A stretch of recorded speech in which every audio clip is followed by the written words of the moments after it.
Hace unos días vi una inteligencia artificial que me dejó realmente asombrado.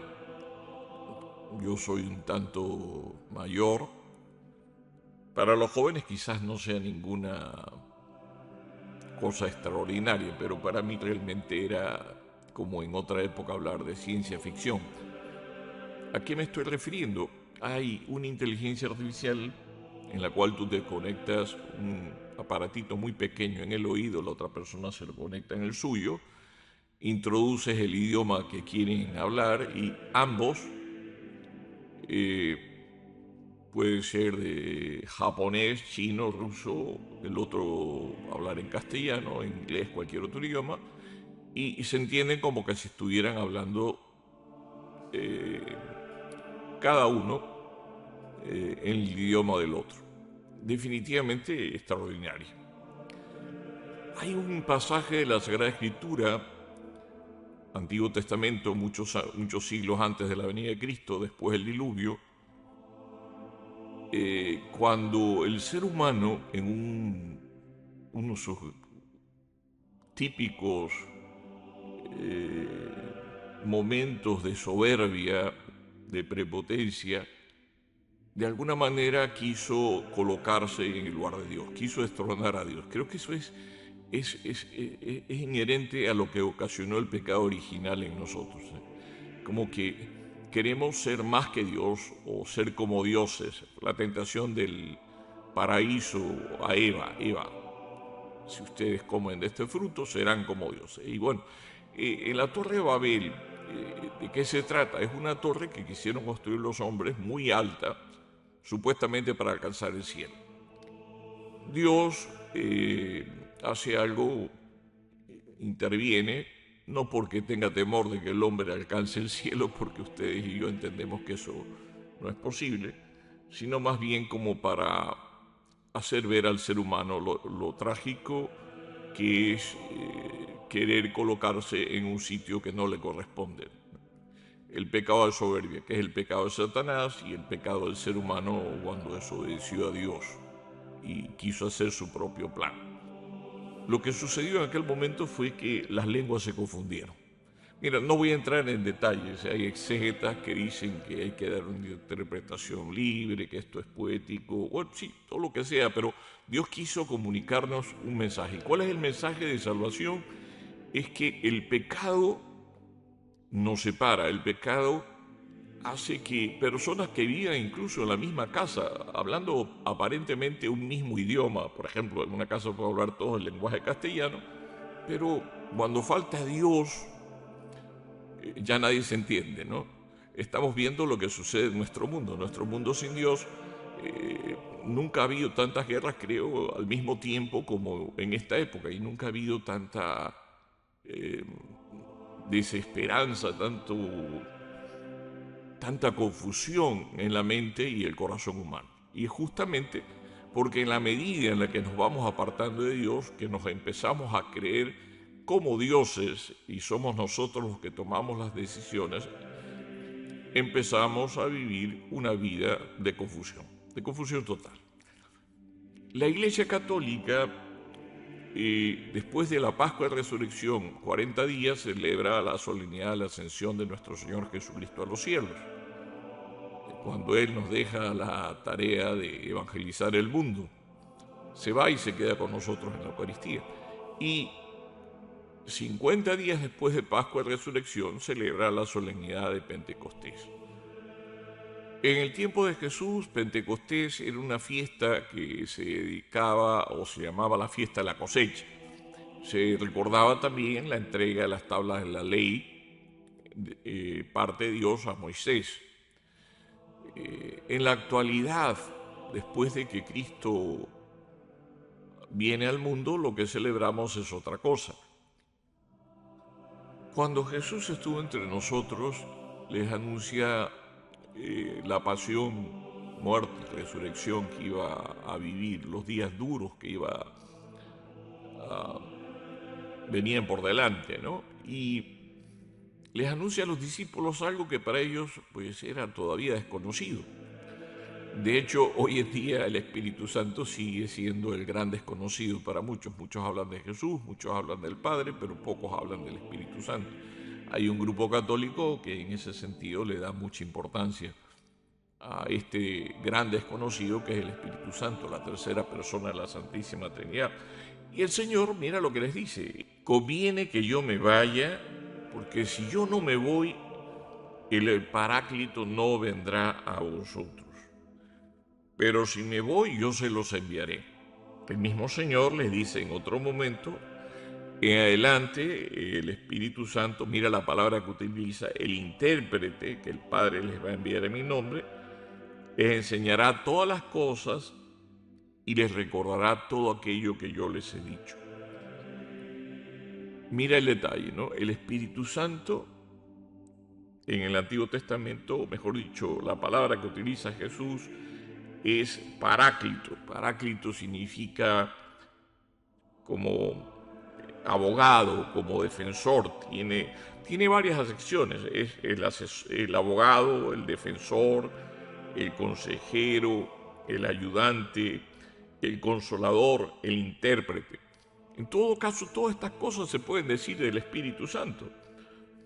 Y el Señor les promete, ya resucitado, que cuando Él vaya, ascienda a los cielos, luego les enviará el Espíritu Santo. Cuando están reunidos los apóstoles junto con la Virgen María, desciende en forma de lenguas de fuego y un viento impetuoso.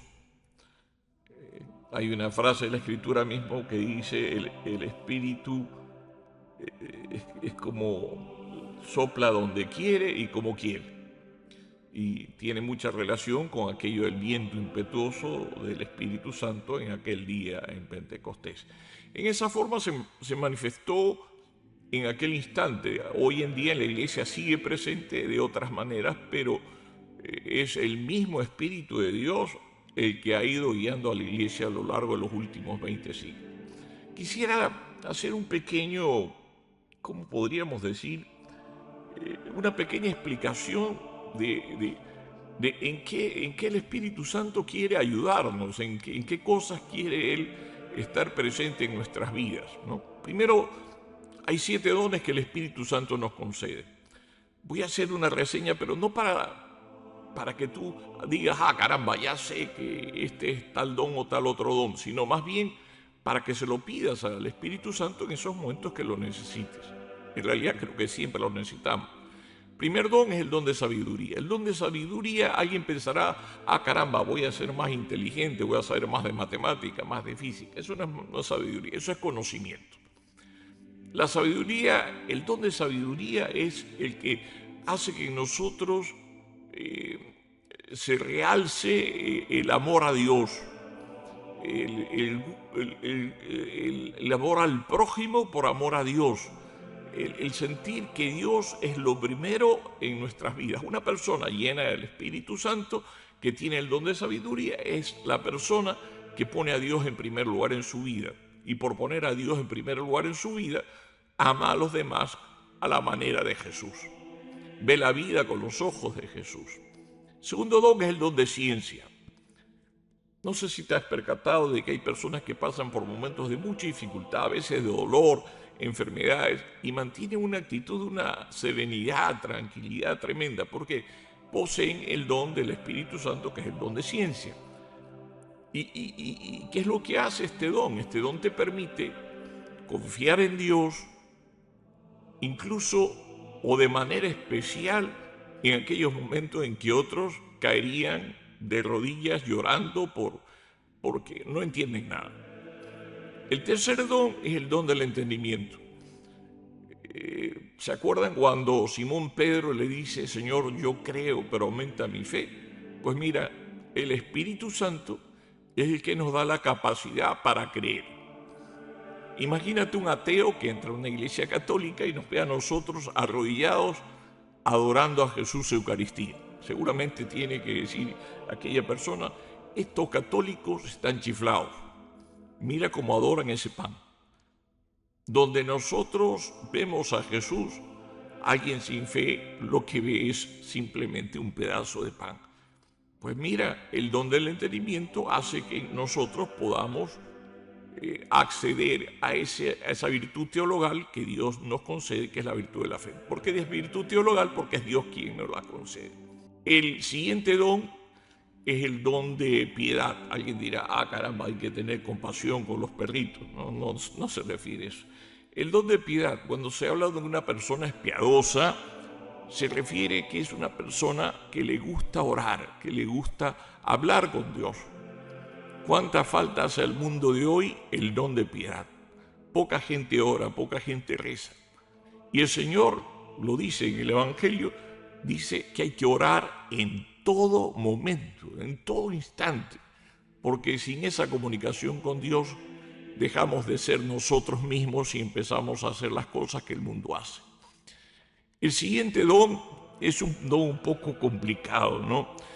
El don de temor de Dios. Alguien dice, es que hay que temer a Dios. Mira, a ver, entendamos. El don de temor de Dios se refiere al temor que sentimos de dejar de amar a Dios.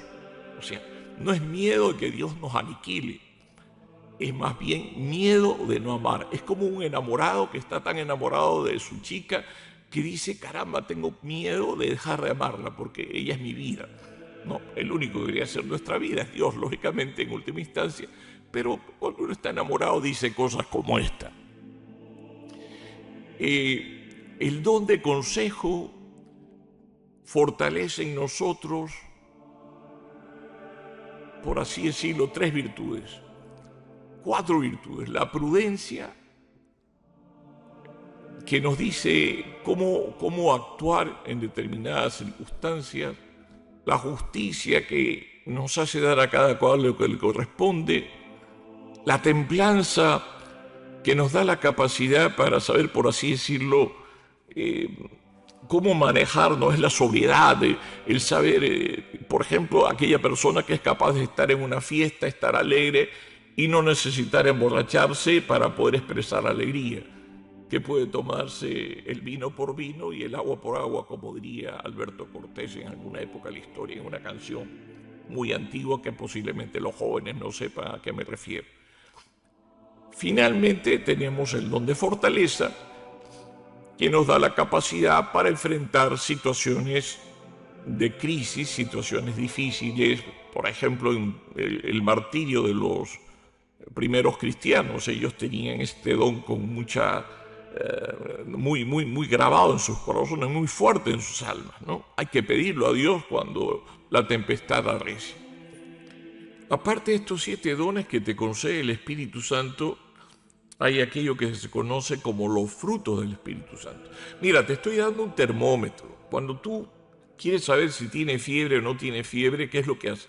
Pues coge un termómetro, antiguamente te lo ponías en la boca, ahora lo pones en la axila, y tú dices, bueno, tengo temperatura o no tengo temperatura. Bueno, todo esto que te estoy diciendo es para que tú mires tu corazón y te preguntes, bueno, oye, ¿existe en mí o tengo en mí al Espíritu Santo o lo he ido expulsando sin darme cuenta de mi vida? ¿Cuáles son los frutos del Espíritu Santo? El primero es el amor. Una persona que posee el Espíritu Santo no es una persona que odia, es contradictorio con un alma que vive en gracia de Dios, que posea el Espíritu Santo, que exista odio, ira, rencor o resentimiento en su corazón. Y déjate pavadas eso de que perdono pero no olvido, es simplemente estoy lleno de rencor y no tengo el Espíritu Santo en mi corazón. El Espíritu Santo genera una capacidad impresionante para amar al prójimo y para amar a Dios. El don de sabiduría, como les mencionaba hace un rato. El siguiente don del Espíritu Santo es el gozo. Hay 2 santos que hablan de, 3 santos, mejor dicho, que hablan de este don de alguna forma cuando dicen que para ser santo hay que vivir la alegría. El uno es San Felipe Neri, el otro es San Juan Bosco y el otro San Francisco de Sales. El gozo interior es al que se refiere este segundo don. El tercer don es paz. Paz no significa que tengas ausencia de problemas, sino que tienes serenidad en los momentos donde otros realmente estarían angustiados. Una persona que tiene el Espíritu Santo se le nota en la actitud que tiene ante las dificultades. Otro don del Espíritu Santo es la benignidad. Se refiere a que una persona que posee el Espíritu Santo es amable, es bondadosa. No puede ser que una persona que diga que tiene a Dios en su corazón trate despóticamente a sus semejantes. El siguiente don es parecido al anterior, la bondad. Una persona bondadosa posee el Espíritu Santo. La fidelidad a Dios, la fidelidad a tu pareja, la fidelidad a los compromisos que hayas tomado en tu vida para con Dios y para con el prójimo, la transparencia, la integridad. Y el último don, los últimos dos dones son el don de mansedumbre, que es ser pacífico, ser manso, no menso, cuidado, hay que entenderlo bien.